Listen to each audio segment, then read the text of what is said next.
Brain নষ্ট করে দেওয়া, হারামি যত কিছু আছে ওটার ভিতরে জাদুর ভিতরে আছে। এই জাদু ক্রিয়া শুধু মানুষদের উপর না, আমার রসুলের মিশনকে, এই রসুলের দাওয়াতকে, বিশ্ব নবীর দাওয়াতকে বন্ধ করে দেওয়ার জন্য কাফের মুশরিকরা বেঈমানেরা তারা কি করেছিল? চলে বলে গলে কৌশলে না ফেরে শেষ পর্যন্ত তারা সিদ্ধান্ত নিল রসুলকে জাদু করে নষ্ট করে দেওয়ার জন্য, নবুয়তকে বন্ধ করে দেওয়ার জন্য, আল্লাহর নবীর দাওয়াতকে বন্ধ করার জন্য তারা বেছে দিল জাদু। লাবিব বিন আসাম এক ইহুদির মহিলাকে পাঠিয়ে দিল। এই ইহুদির মহিলাটা আল্লাহর রসুলের কোন ক্রমে একটা সুর সংগ্রহ করা হলো। এই সুর সংগ্রহ করে একটা চিরুনি নিল, রসুলের চিরুনি। এই চিরুনিতে 11টি গিরা মারলো, মোমের ফুতুল করলো। এই মোমের ফুতুলের মধ্যে 11টি সুচ বিদ্ধ করা হলো, 11টি সুচ বিদ্ধ করা হলো আর 11টি গিরা মারা হলো। এই জাদু করা হলো। এই জাদুকে একটা পুকুরের নিচে গেড়ে রাখা হলো। আল্লাহর নবী যখন শুইলেন, বসেন নামাজের সময়, নামাজের সময় আল্লাহর নবী যখন শুইলেন, ঘুমন্ত অবস্থা যখন হলো, আল্লাহর ফেরেশতারা এসে তাদের আল্লাহর নবীকে জানিয়ে দিল। আল্লাহর নবীকে একজন খুঁজাতে আসলো, আরেকজন সিতারে দিয়ে আসলো, আরেকজন মাথার দিকে, আরেকজন পায়ের দিকে। বলল আজকে রসুলকে এক ইহুদির মেয়ে, ইহুদি মহিলা জাদু করেন। কিভাবে জাদু করা হয়েছে? এইভাবে জাদু করা হয়েছে। ওই জাদুগুলি কিভাবে উদ্ধার করতে হবে?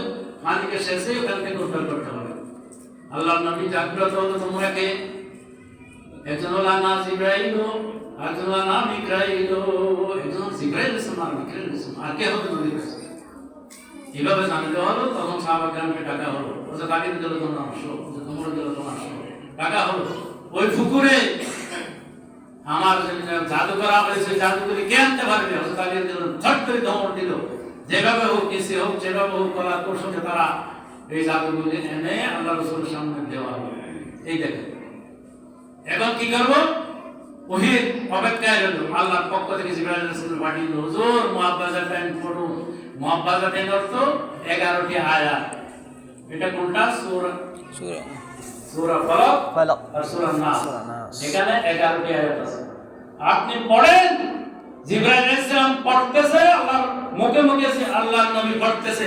একটা আয়াত পড়ে একটা সুচ বাহির হয়, আরেকটা কিনা ছট করে খুলে যায়। একটা আয়াত পড়ে একটা ছট করে খুলে যায়, ফট করে বাইরে হয়ে যায়। এবং 11টি আয়াত পড়ে 11টি সুচ ওখান থেকে বহিষ্কার করা হলো, আর 11টি ঘেরা নিষ্পার হয়ে গেল। এই নবীর ষড়যন্ত্রকে আল্লাহ পাক কি করে দিলেন? মাকারুল্লাহ ওয়াল্লাহু খায়রুল মাকিরিন। তাদের ষড়যন্ত্রকে নস্যাৎ করে দেওয়া হলো। আল্লাহর নবীর গতি ঠিক রাখলো। আলহামদুলিল্লাহ। তাহলে এই জাদু ক্রিয়া, জাদু করেছিল ফেরাউন মুসা আলাইহিস সালামের বিরুদ্ধে। জাদু আনা হলো, 40 জন বড় বড় জাদুকে আনা হলো মুসা আলাইহিস সালামকে ঠেকানোর জন্য। হযরত মুসা আলাইহিস সালাম আসলো প্রতিপক্ষ। আপনি দেখেন হযরত মুসা আলাইহিস সালাম বললেন, না আমার কাজ আগে না, তোমরা এমন ভাবে জোরে সোরে জাদুর ক্রিয়া ছেড়ে দিল। বড় বড় অজাগর, বড় বড় হাতি এমন ভাবে ধোঁয়ার মতো পৃথিবীকে আকৃতি বিকৃতি করে দেওয়া হলো। মুসা আলাইহিস সালাম ভয়, লা তাহাব, আল্লাহ বললেন আপনি লাঠি ফেলে দেন, আশাটা ফেলে দেন। লাঠি ফেলে দেওয়া হলো, আসমান আর জমিন থেকে বিরাট অজগর হয়ে বিরাট গাল হয়ে গেল। এমন একটা গাল হয়ে সমস্ত জাদুকে গিলে খেয়ে দিল। আলহামদুলিল্লাহ। সমস্ত জাদুকে শেষ করে দিল। 40 জনের পিছনে 40,000 জাদুগিরি ছিল। এই জাদুগিরিরা যখন দেখলো এটা জাদু না, এটা নবুয়তের পাওয়ার। যেখানে নবুয়তের পাওয়ার থাকে, আল্লাহর নবীর মুজিজা থাকে, সেখানে আর জাদু খাটে না, জাদু নিষ্পার হয়ে যাবে। আমরা মুসলমান হয়ে গেলাম। লা ইলাহা ইল্লাল্লাহ মুহাম্মাদুর রাসূলুল্লাহ, লা ইলাহা ইল্লাল্লাহ মুহাম্মাদুর রাসূলুল্লাহ। মুসলমান তারা সিজদা পড়ে গেল। 40 জন জাদু যখন সিজদা পড়ে গেল, আমরা ঈমান আনলাম মুসা আলাইহিস সালাম এবং হারুন আলাইহিস সালামের রবের উপর আমি ঈমান আনলাম। তখন সিজদা দেখা হলো, আল্লাহ পাক তখন তাকে নেওয়া হলো। এই সিজদার মধ্যে 40 জন জাদুকরের নেতা এবং 40,000 মানুষ।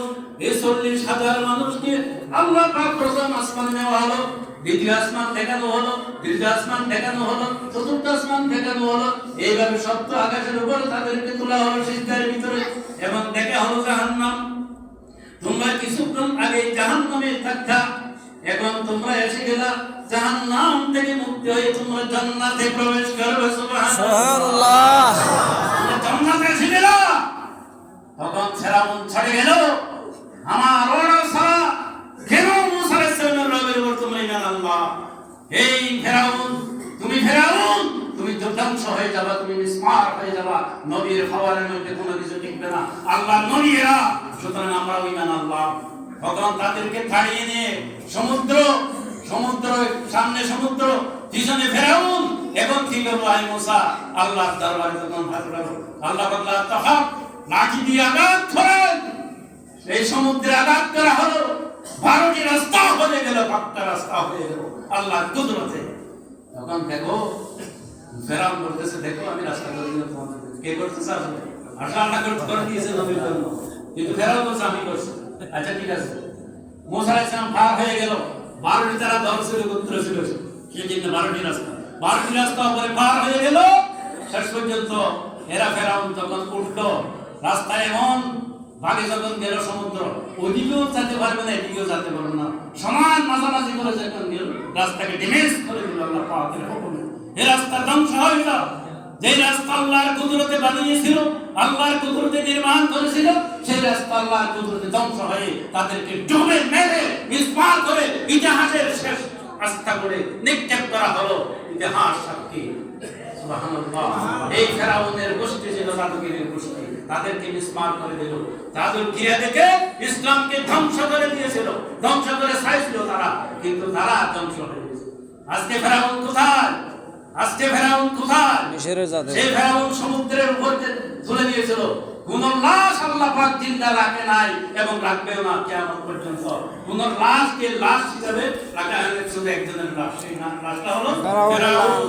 তাকে রাখা হয়েছে মেসমেরিয়ানে, এই জাদুগিরে কায়রুর জাদুঘরে রাখা হয়েছে মিশরের কায়রুর জাদুঘরে রাখা হয়েছে। 3 তলা 4 তলা রাখা হয়েছে। এখানে 2007 সালে একজন ইংরেজ ওখানে উঠেছিল, স্যার গ্রাফটন ইলিয়ট স্মিথ তার নাম। সেখানে ওটা হলো, আমাকে দেখাও একটা ফেরাউন, এখানে লেখা আছে মৃত ফেরাউন। দেখা হলো 1 ইঞ্চি পরিমাণ লবণ জমে রয়েছে ওখানে। ওই লবণ জিহ্বায় টেস্ট করা হলো, sir Grafton Eliot Smith test করলো। টেস্টে দেখা গেল যে এমন তিক্ত পানি কোথাও নাই। লোহিত সাগরের যেখানে ফেরাউনকে মারা হয়েছিল, সেই সমুদ্রের লবণ আমি দেখেছি এখানে তার গায়ে। সুবহানাল্লাহ। তখন আমি দেখতে পেলাম, আমি সাক্ষী দিচ্ছি এটা মুসা আলাইহিস সালামের কাউন্টার ফেরাউন। লোহিত সাগরে যে সমুদ্রে ডুবেছিল, সেই সমুদ্রের আমি লবণ চেয়েছি। সুতরাং আল্লাহ ঠিক, আল্লাহ সত্য, নবী সত্য, মুসা আলাইহিস সালাম সত্য, আল্লাহর নবীর সত্য। আমি মুসলমান হয়ে গেলাম। সুবহানাল্লাহ। সেই জন্য কোরআনে কারীমে